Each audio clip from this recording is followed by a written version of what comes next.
നവരാത്രി ആഘോഷ നിറവിലാണ് കൊല്ലൂർ മൂകാംബിക. മഹാനവമി ദിനത്തിൽ പ്രത്യേക പൂജകൾ നടക്കുകയാണ്. ഭക്തരെ വലച്ച് കനത്ത മഴയും പെയ്യുന്നു. ദീപക് മലയമ്മ കൊല്ലൂരിൽ നിന്നും വിവരങ്ങളുമായി. ദീപക്, ഇപ്പോൾ ഒരുപാട് ഭക്തർ സംസ്ഥാനത്തിന്റെ വിവിധ ഭാഗങ്ങളിൽ നിന്ന്, രാജ്യത്തിന്റെ വിവിധ ഭാഗങ്ങളിൽ നിന്ന് കൊല്ലൂർ മൂകാംബികയിലേക്ക് എത്തുന്ന ദിവസമാണ്. പക്ഷേ മഴയുണ്ട് അല്ലേ?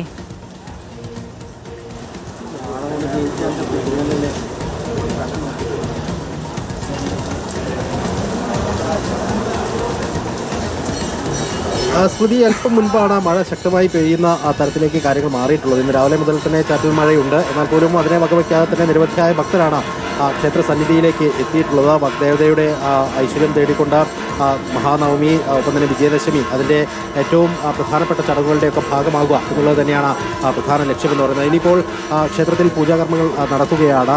ശിവലിക്ക് ശേഷം അല്പസമയത്തിനകം തന്നെ രഥോത്സവം, പുഷ്പരഥോത്സവം നടക്കേണ്ടതുണ്ട്.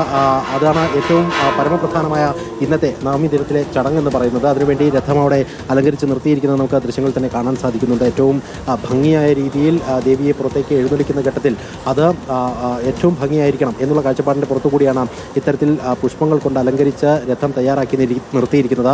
അല്പം മുൻപ് രഥപൂജ ഉൾപ്പെടെ ചടങ്ങുകൾ പൂർത്തിയായി. ഇനിയിപ്പോൾ 1:15 കൂടിയാണ് മുൻ നിശ്ചയിച്ച പ്രകാരം രഥോത്സവത്തിൻ്റെ ചടങ്ങുകൾ നടക്കേണ്ടത്. ആ സമയമാകുമ്പോഴത്തേക്കും ഇവിടേക്ക് ദേവിയുടെ വിഗ്രഹം ഉൾപ്പെടെ എഴുന്നള്ളിച്ച് എത്തിക്കും. തുടർന്ന് ഈ രഥത്തിൽ വെച്ച് തന്നെ ഒരു പൂജാ ചടങ്ങുകളുണ്ട്. ആ ചടങ്ങ് കൂടി കഴിയുന്നതോടുകൂടി പിന്നീട് ഭക്തർക്ക് രഥം അതിൻ്റെ വടം ഉപയോഗിച്ച് വലിക്കാൻ, ഈ ക്ഷേത്രത്തിൻ്റെ ചുറ്റമ്പലത്തിൻ്റെ അകത്തുകൂടി വലിക്കാനുള്ള സാഹചര്യം ഉണ്ടാകും. അത് ഒരു സായുജ്യം, ആ ഒരു രഥോത്സവത്തിൽ പങ്കെടുക്കുകയോ അല്ലെങ്കിൽ അതിൻ്റെ ഒരു കാഴ്ച നേരിട്ട് കാണുകയോ ചെയ്താൽ അത് ഭുജന്മ സുഹൃതം എന്ന കണക്കിന് പോലും വിശ്വസിക്കുന്ന ആളുകളാണ് ഇവിടെ എത്തിയിരിക്കുന്നതിൽ ബഹുഭൂരിപക്ഷവും. അതുകൊണ്ട് തന്നെ അവരെ സംബന്ധിച്ച് ഏറ്റവും ഭംഗിയായ രീതിയിൽ രഥോത്സവം കാണുക എന്നുള്ളത് തന്നെയാണ് ഏറ്റവും പ്രധാനപ്പെട്ട കാര്യമായിട്ടുള്ളത്. പക്ഷേ ഇന്നത്തെ ഒരു സവിശേഷത എന്ന് പറയുന്നത്, നേരത്തെ തന്നെ ഹാസനൊപ്പം തന്നെ കരൂരിലൊക്കെ നമ്മൾ കണ്ട ചില അപകടങ്ങളുണ്ട്. ആ അപകടങ്ങളുടെ കൂടി പശ്ചാത്തലത്തിൽ ഇത്തവണ വലിയ രീതിയിലുള്ള നിയന്ത്രണങ്ങൾ ഏർപ്പെടുത്തിയിട്ടുണ്ട് എന്നുള്ളതാണ്. ക്ഷേത്രത്തിനകത്തേക്ക് പരിമിതമായ ആളുകളെ മാത്രമേ പ്രവേശിപ്പിച്ചിട്ടുള്ളൂ എന്നുള്ളത് കൂടി പറയേണ്ടി വരും. ആളുകൾ ക്ഷേത്രത്തിലേക്ക് പ്രവേശിക്കുകയും കൃത്യമായി ക്ഷേത്രത്തിനകത്ത് എത്തി